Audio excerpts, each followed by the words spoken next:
Hey everybody, Bryan Zane here, and it's great to be back making some reviews for this channel, the thing I do for a living.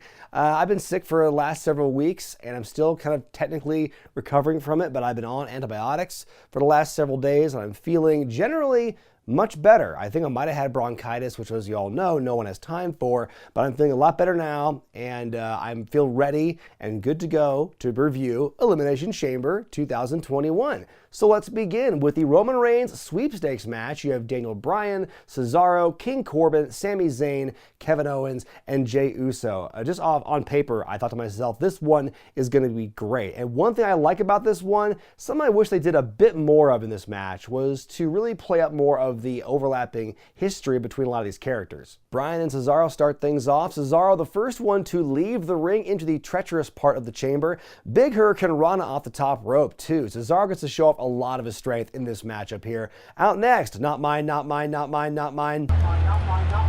It's King Corbin. I love this spot where Corbin picks up Bryan and just runs him knee first into one of the pods twice. Cesaro laid out for a long time while Corbin works Bryan's leg. Out next, Sami Zayn, who wants no part of this business. Zayn gloats, but then Cesaro just walks in from the other side of the pod and starts beating him up. Sami gets on a run though, goes for the haluva kick, but Bryan dodges. Cesaro launches Sami onto the pod. They fight atop it and then along the wall. Then Cesaro hangs from the ceiling and kicks Sami down, does some pull-ups on the chains. How do they not have a massive pop sound effect just built in to the soundboard of the Thunderdome, ready to go when something cool like that happens? Cesaro with a giant swing and the sharpshooter onto Corbin, and the King taps out. Kevin Owens comes out seconds later. Sami wants to work together with Kevin because they have a history, as he says, but oh my god, what are you...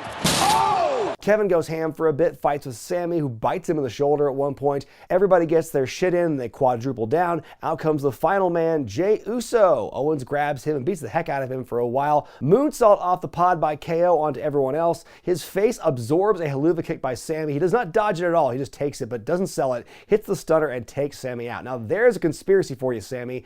Uso jumping Owens, messing up his arm in the chamber door. The kick and the splash. Uso eliminates Owens. Wow, wow, wow, wow, wow. Cesaro swings Uso back and forth into the chamber wall. Looks like he gives himself a hernia trying to throw Bryan awkwardly over the ropes. Cesaro and Bryan fight for a good long while. A beautiful top rope gutbuster. Cesaro swinging Daniel around by the leg until a perfectly timed super kick by Uso, the splash, and Cesaro's out. Wow, that really shocked me. Splashes Bryan, but we get a kick out. Jey with the giant splash attempt off the top of the pod, but Daniel puts the knees up, hits the running knee, and he wins the match. I give it 4.5 stars out of 5. I really enjoyed this opening chamber match here. I loved Sami Zayn. I loved Cesaro. I loved Daniel Bryan. I loved the twist at the end of Uso getting the heat by sniping Cesaro. And then, of course, Daniel going the distance to win the whole thing. I thought it was just very well done. But then Roman Reigns appears in the Universal title match happening right now. Roman goes for a spear, but Daniel catches him into the yes lock. Roman powers out and just beats the stuffing out of Daniel for a minute or two, knocks him out and puts a lifeless Bryan in the guillotine and wins the match and retains. I give it a 0.5 star out of 5. Not much of a match, but it builds more heat for Roman and Daniel. I think it's going to set something up for him, maybe him and Roman at Fastlane. Here's a good idea. Try and build up some of their past history at that specific pay-per-view. Roman poses, then Edge with the spear, and then he points to the WrestleMania sign, points again, and we get a whole lot of pyro for it. Well, that apparently seals it then. Roman versus Edge at WrestleMania. Get ready for some very dramatic promos by 3 of the best to do it right now. Backstage, the new 24/7 champion, Bad Bunny, is chatting with Sonya Deville, and The Miz shows up and gets in his face. Miz gives him a shove, and Bunny slaps him. Miz turns around, and Damian Priest is there now. Miz scampering off. More build toward that inevitable WrestleMania match. U.S. title match up next as Bobby Lashley defends against Riddle and John Morrison, who's now in for Keith Lee. It was reported on Sunday afternoon he'd be off of the match for injuries sustained last week on Raw, but the details of which I feel they're keeping kind of vague. So Morrison won a match in the pre-show to fill in for Keith Lee's spot. I loved Riddle's Evel Knievel outfit tonight. Lashley beating up Morrison on the outside, catching Riddle mid-flight and hurling him across the floor. Riddle and Morrison do a little strategery, but even that can't stop Lashley. Riddle yoinks Lashley out of the ring, and we get some dives, and Lashley's finally out for a bit. Riddle and Morrison have a good back and forth, then Riddle with the floating bro to Lashley, then Morrison swoops in with Starship Pain, but Lashley kicks out. 2 finishers, it doesn't faze him. Morrison stealing MVP's crutch on the outside, but Lashley blocks it, gets John in the hurt lock, but Riddle decks Lashley with the crutch, hits the bro Derek on Morrison, and pins to win. Riddle's the new U.S. champion, and Lashley is not involved in the decision. I give it 3 stars out of 5. I think this match went a long way into further establishing just how much of an absolute powerhouse Lashley is right now. I really enjoy seeing his work as of late. Morrison as a last-second kind of fill-in for Keith Lee, I think worked well. I think for a long time he's been a kind of guy who can mesh well with just about anybody, and as we can see here on any kind of given notice. I understand why Riddle did not beat Lashley himself to win the championship, but the story always felt like that was what we were going towards. So Riddle getting the title, if it's a consolation prize to overall getting beat up a lot by Lashley. But I thought the more gratifying thing was for him to actually beat him, but we didn't really get that. So there was some good work in the match itself. But the finish, it left you wanting a little bit more.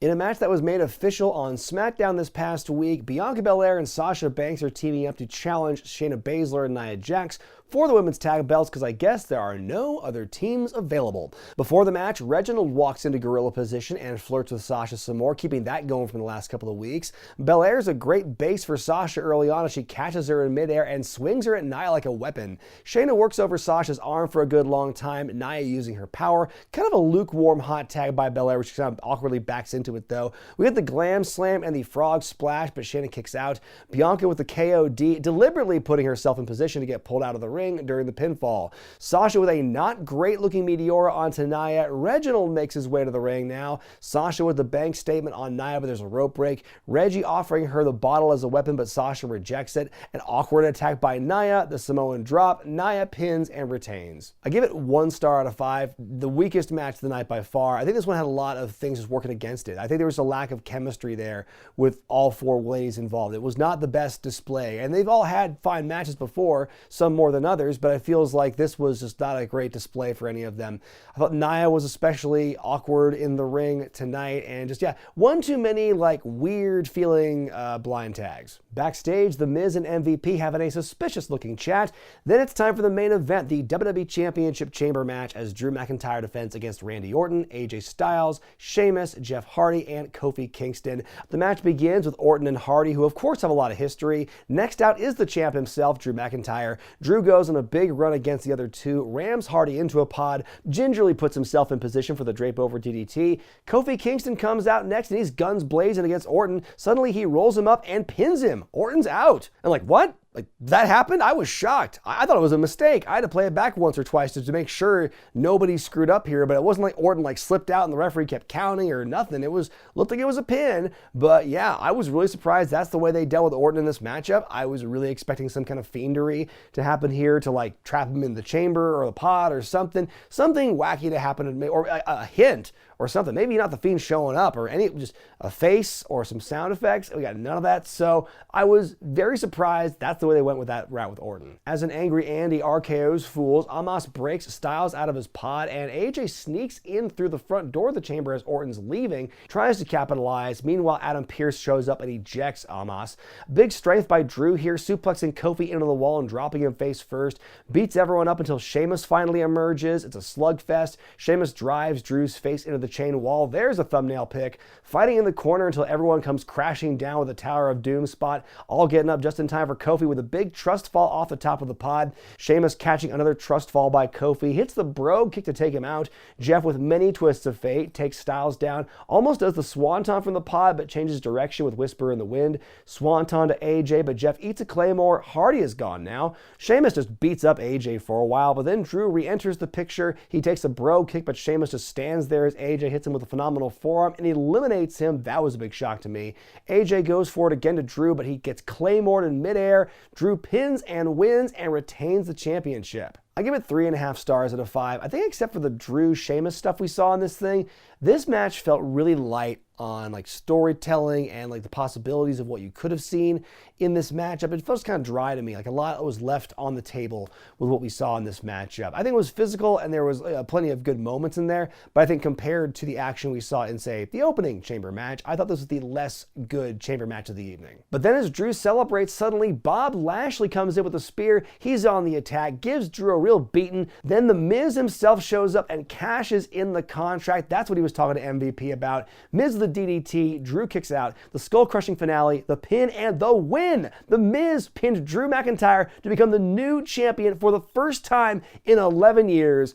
Holy hell, they actually had it happen. I can't believe they wasted all the pyro for Edge earlier. Miz legitimately won the championship and there's no pyro for the Miz. That felt kind of cheap, but also you have to feel bad for Edge because you think maybe he looked at that situation and went, maybe I should have waited a few more hours before I made my decision. I give it 1 star just for the shock value, I guess. I expected him to cash in, but I never thought he was going to win the thing. But I mean, yeah, I'm not even mad about it. Don't get me wrong. I'm not complaining about this like a lot of people I'm sure are, because I've been a Miz fan for a while. I think he's deserved to be the champion again for quite some time. I wish he didn't look like such a geek in the months leading up to this moment, but that seems to be a trend with Money in the Bank people, is that they're not always booked the strongest per se. But I mean, also it shows you can be a dork, you can have things not go your way, but occasionally have it go your way and still have it work out. And so this blows things wide open because I don't think they're seriously considering having The Miz and Bad Bunny fight for the championship. I mean, that's what they've been building to all this time. I felt was going to be some kind of like,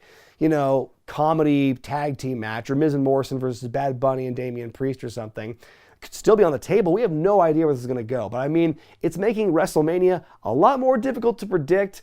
Again, I'm not mad about this. We'll see where this goes. I'm just personally happy The Miz won the belt back. There's still another pay-per-view. I keep forgetting there's Fastlane, but it's going to be happening. So between now and Mania, something could happen. I mean, even if The Miz doesn't hold for very long, I think I think the unpredictability of it and just the wow factor, they finally did it. He took Otis's briefcase and he came back to, do the thing and win the belt. That's crazy. It just feels like a long time since we've seen it actually pay off in that kind of way. My grade for Elimination Chamber 2021 is a B-. I thought overall it was a solid pay-per-view. Fewer matches in the card leaves for fewer opportunities to screw up. And I think except for one match, which was kind of a stinker, everything else I thought was good to great, especially the opening Chamber match. I thought the matches that we saw, for the most part, told some good stories. I'm happy The Miz got his flowers. I am in the camp of being happy that The Miz won this thing, but it does leave a lot of things open-ended as to where things could possibly go or who it could possibly involve. Where are Drew and Sheamus going to fit in by WrestleMania? What about Bobby Lashley? What about everyone else who's been affected by this? What about Bad Bunny? Damn it, is he going to get his WrestleMania match? There's so many different ways this could go, and I've always liked unpredictability. And I feel that, people were kind of set in their ways of going, okay, this and this and this are going to happen at WrestleMania. And now the whole thing's been blown wide open, and I actually love to see that. I love to see some unpredictability and some uneasiness or some tension as to where things are going to go. Let's see some chaos. Why not? Everything else in life is going to shit. Ooh, got a little dark there at the end, didn't it? But anyway, folks, what did you think of the Chamber pay-per-view? Let me know in the comments section below. Thank you so much for your patience these last few weeks as I've been less frequent with my upload schedule, trying to recover from the illness. As you can tell, it's not 100% just yet. I would say more like 85 right now, but I'm getting better, getting stronger, and those Raw and Smackdown and Wednesday night reviews will be coming back in full force, Jeff Farmer style, in the weeks to come. So thank you for your patience and understanding on that. I'm Bryan Zane, and I'll see you next time.